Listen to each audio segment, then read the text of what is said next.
Hello అండి అందరికీ. నా పేరు Anusha. Welcome to my channel elephant dramas.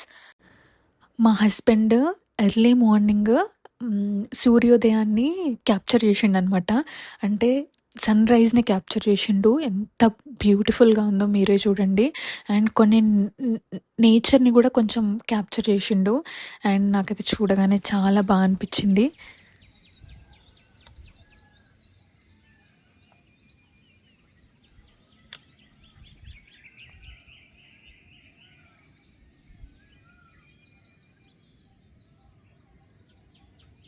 So ఇవాళ సాటర్డే మంచిగా పూజ చేసుకుంటున్నా ఇవాళ. అండ్ నేను శారీ అయితే వీడియో కోసం వేసుకోలేదు. పాప పుట్టినప్పటి నుండి నేను శారీ వేసుకొని పూజ చేస్తా ప్రతి సాటర్డే. మాకు పెళ్ళైన స్టార్టింగ్లో అనుకునుండే మేము ఒకతే బేబీ ఉండాలి అండ్ అది కూడా ఆడపిల్ల అయి ఉండాలి అని చెప్పేసి అనుకున్నాము. సో అది ప్రెగ్నెన్సీ టైంలో నేను చాలా బలంగా కోరుకున్నా అండ్ అది ఆడపిల్ల పుట్టింది. సో అప్పటి నుంచి నేను సాటర్డేస్ పూజ చేసుకుంటా అనమాట. సో సో ఇవాళ నేను నాన్ వెజ్ తినను అండ్ ఇంట్లో తినే వాళ్ళను అస్సలు ఇబ్బంది పెట్టను. అండ్ నేను కూడా ఇంట్లో ఉంటే పూజ చేసిన రోజు తినను. మొక్కు కాదు నాది ఆ రోజు తినకపోవడం అనేది.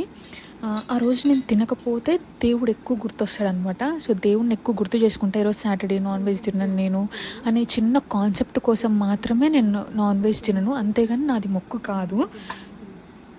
ఒకవేళ నేను ఆ రోజు వెకేషన్లో ఉన్నా ఆర్ నేను ఆ రోజు పూజ చేయకపోతే మాత్రం నేను నాన్ వెజ్ తింటా. నేను ఈ టాపిక్ ఎందుకు మాట్లాడినా అంటే ఉపవాసాలు, నాన్ వెజ్ తినకపోవడం అండ్ పూజ చేయడం అనేవి మన ఇంట్లో పాజిటివిటీని తీసుకొస్తుంది. అండ్ మన ఉపవాసం అనేది మన గట్ హెల్త్ అంటే మన జీర్ణ వ్యవస్థకి మంచిది ఉపవాసం చేయడం అనేది. అప్పుడప్పుడు ఉపవాసాలు కానీ ఇంకేమైనా దేవుడికి సంబంధించినవి చేయకపోతే భయపడతా ఉంటారు. దేవుడు పనిష్మెంట్ ఇచ్చేస్తాడు, దేవుడు చెడు చేసేస్తాడు అని చెప్పి. అండ్ దేవుడేమైనా శాడిస్టా? నువ్వు పూజ చేస్తేనే నీకు బ్లెస్సింగ్స్ ఇస్తా ఆర్ నువ్వు ఉపవాసం లేకపోతే నేను ఈరోజు బ్లెస్సింగ్స్ ఇవ్వను అని అనడానికి.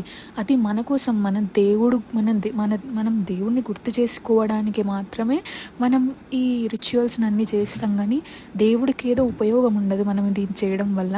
అండ్ దేవుడు కూడా పనిష్మెంట్స్ని అస్సలు ఇవ్వడు. సో దేవుడు అంటేనే పాజిటివిటీ. అండ్ కొంతమంది ఉంటారు నోరుంది కదా అని చెప్పేసి ఏది పడితే అది మాట్లాడేసి ఇంకొన్ని హర్ట్ చేసేస్తూ ఉంటారు. తెలిసి కూడా కొంతమందికి అన్యాయం చేస్తూ ఉంటారు. ఇలాంటివి చెయ్యనంత వరకు దేవుడు బ్లెస్సింగ్స్ ఎప్పుడు మన మీద ఉంటాయి. అండ్ ఒకరిని హర్ట్ చేయడం అనే విషయం చిన్న విషయం కాదు. ఎందుకంటే మనం చేసిన పాపాలలో నోరుతోనే ఎక్కువ పాపాలు వస్తాయంట మనకి. సో ఇది నేను తెలుసుకున్న విషయం. అందుకే నేను చాలా జాగ్రత్తగా మాట్లాడడం నేర్చుకున్నా. అండ్ మాట్లాడకపోయినా పర్వాలేదు కానీ మాట్లాడితే మాత్రం చాలా జాగ్రత్తగా మాట్లాడతా నేను. దేవుడంటే ఖచ్చితంగా భయం ఉండాలి, కానీ మూఢనమ్మకాలు మాత్రం ఉండొద్దు.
నేనిప్పుడు సోలార్ గురించి ఇన్ఫర్మేషన్ ఇద్దామనుకుంటున్నాను.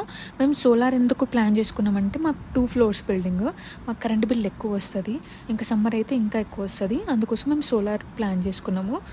సో, మాకు మంత్లీ 500 యూనిట్స్ కాలుతది. సో, దాన్ని బట్టి మాకు 6 కిలోవాట్ సరిపోతది. మనకు వచ్చే కరెంట్ బిల్‌ని బట్టి మనం సోలార్‌ని ప్లాన్ చేసుకోవచ్చు. మాకు కాస్ట్ వచ్చేసి 3,40,000 అయింది. సో, గవర్నమెంట్ సబ్సిడీ 78,000 ఇస్తది. అండ్ 3,40,000 6 కిలోవాట్స్‌కి. అండ్ అందులో మేము కట్టింది మాత్రం 2,62,000 మేము కట్టినాము. అండ్ మాకు 78,000 మాకు సబ్సిడీ వచ్చేసింది గూడా. ఇంకొక పాయింట్ వచ్చేసి సోలార్ 2 సైడ్స్ ఉంటది. అండ్ 2 సైడ్స్ ప్లేట్ ఉంటది. పైన, కింద. దాన్ని బైఫేషియల్ అంటారు. సో, అది పెట్టుకోవడం బెటర్. అండ్ 1 సైడెడ్ ఉంటది. 2 సైడెడ్ గూడా ఉంటది. సో, 2 సైడెడ్ మేము పెట్టుకున్నది. ఇంకొకటి హైట్ మనం సోలార్ చాలా కిందకి పెట్టుకోవద్దు. పైకి పెట్టుకోవాలి షెడ్‌లాగా. కొంచెం పైకి పెట్టుకోవాలి. ఒక 6 ఫీట్, 7 ఫీట్ పైకి పెట్టుకోవాలి. సో, అంతకన్నా పైకి పెట్టుకుంటే క్లీనింగ్ చేయడానికి కొంచెం ఇబ్బంది అయితది. సో, 6 ఫీట్ సరిపోతది. కింద మనం తిరగడానికి కంఫర్టబుల్‌గా ఉండేటట్టు సోలార్ ప్యానెల్స్‌ని ప్లాన్ చేసుకోవాలి. కిందికి పెట్టుకుంటే మనం పైకి ఎక్కినప్పుడు చాలా ఇబ్బంది అనిపిస్తది. సో, కింద తిరగడానికి స్పేస్ ఉండాలి. అండ్ లాస్ట్ పాయింట్ వచ్చేసి మాకు 1 డే ప్రెజెంట్ ఇప్పుడు ఉన్న సన్‌లైట్‌కి 35 కిలోవాట్ జనరేట్ అవుతుంది. అండ్ సన్ ఉన్నప్పుడు మాత్రమే 35 కిలోవాట్ జనరేట్ అవుతుంది. ఇంకా సన్ లేనప్పుడు 25 వరకు జనరేట్ అవుతుంది. ఇదే సోలార్ ఇన్ఫర్మేషన్. మ్యాక్సిమం అంతా కవర్ చేసినానే అనుకుంటున్నాను. Thanks for watching and subscribe to my channel. Bye bye.